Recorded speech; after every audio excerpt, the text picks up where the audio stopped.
Advierten que los padres o madres que no cumplen con la prestación alimentaria pueden recibir penas de cárcel, pero los juicios pueden llegar a durar años. Hace poco se dio una condena ejemplar y la Defensoría Pública ofrece asesoramiento gratuito a víctimas de padres irresponsables. El Código de la Niñez y la Adolescencia establece en su artículo 97 que el padre y la madre del niño o adolescente tienen la obligación de proporcionarle una alimentación suficiente y adecuada a su edad, vestido, educación, habitación, recreación y asistencia médica. Cuando alguno de los progenitores no hace su parte, la persona que está a cargo del niño puede reclamar ante la ley el cumplimiento de esta responsabilidad. Ángel Vázquez Flecha es uno de los hombres que incumplió con su responsabilidad económica. En consecuencia, fue condenado a 3 años de cárcel. El señor en su vida nunca le depositó una suma de dinero, fue lamentable. Y lo más triste en este caso, ya que me estás preguntando, es que presentó un acuerdo. La madre le firmó nuevamente en la esperanza de que le iba a depositar una suma de dinero. Nuevamente le pidió, le dijo, vamos a firmar un acuerdo. Él le firmó la señora un acuerdo y ¿sabe qué decía la cláusula del acuerdo? Que ella debía pagar los honorarios del abogado de él. O sea, él tenía para tener abogado particular, pero no tenía para pagarle la prestación de alimentos. A la fecha del juicio oral, ella tenía más o menos como que el señor debía más o menos de 26 millones de guaraníes. La sentencia era del año 2012, se imagina usted, de 2012, y se había suspendido tantas veces que él tenía orden de captura, porque él no comparece, el juzgado, la fiscalía pide la rebeldía.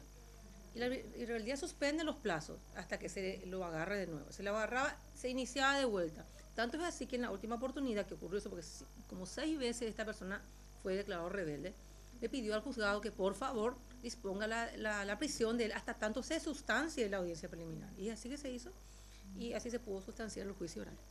La fiscal Gladys González asegura que no son pocos los padres que a través de chicanas buscan dilatar el cumplimiento de su responsabilidad ante sus hijos y ante la justicia. En la fiscalía cae muchísimo. Hay gente que se pasea en BMW frente al hijo y sin embargo se declara insolvente porque la BMW está a nombre de cualquiera, de su señora, de un amigo, de cualquiera, pero se presenta insolvente. Muchísimas sentencias de casos de incumplimiento hemos tenido. Cambian de abogado generalmente, plantean reposiciones de apelación en subsidio, se va a la Cámara, desde la Cámara se resuelve favorable a nosotros, va a la Corte, y es allí donde de repente queda más tiempo el tribunal, o recusa al tribunal, es lo más normal, recusa a uno de los miembros, después cuando se confirma, le recusa a otro de los miembros, y así vamos, y después ya recusa al Ministerio Público. O sea, así vamos con las chicanas, pero eso se van anotando, y hoy día ya hay una disposición de la Corte en donde cuando existen este tipo de chicanas ya hay sanciones disciplinarias para todos los abogados. Solo en Asunción y Central, en el año 2015 se presentaron 2.742 denuncias por incumplimiento de la asistencia alimentaria.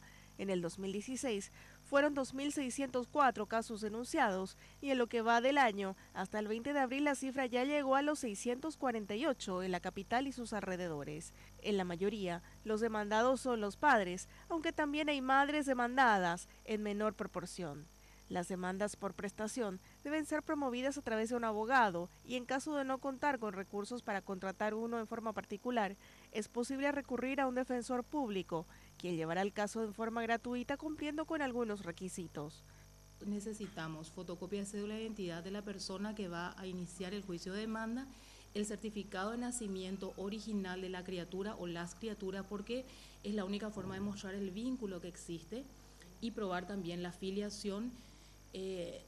Es importante recalcar de que cuando una persona va a iniciar un juicio de alimentos, previamente esta criatura debe estar reconocida por el padre, ¿sí? Es fundamental. Otro requisito fundamental que también necesitamos es la dirección de donde vive la persona que va a ser demandada, en este caso el alimentante. Necesitamos también unos datos sobre el lugar de trabajo. Y fundamentalmente, cuando las personas vienen a consultar ante la Defensoría, necesitamos los 2 testigos para el beneficio de litigar sin gastos, que es lo que posibilita que el asistido pueda tener la defensa gratuita del Ministerio de la Defensa Pública. Quien no cumple con su obligación puede recibir penas de entre 2 y 5 años de prisión.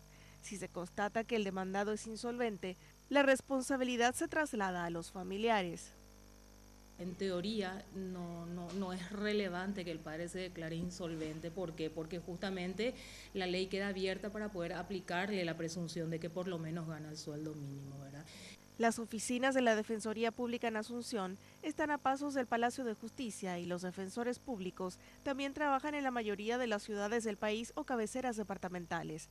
Para obtener mayor información, las personas interesadas pueden comunicarse al teléfono 021 42 43 03.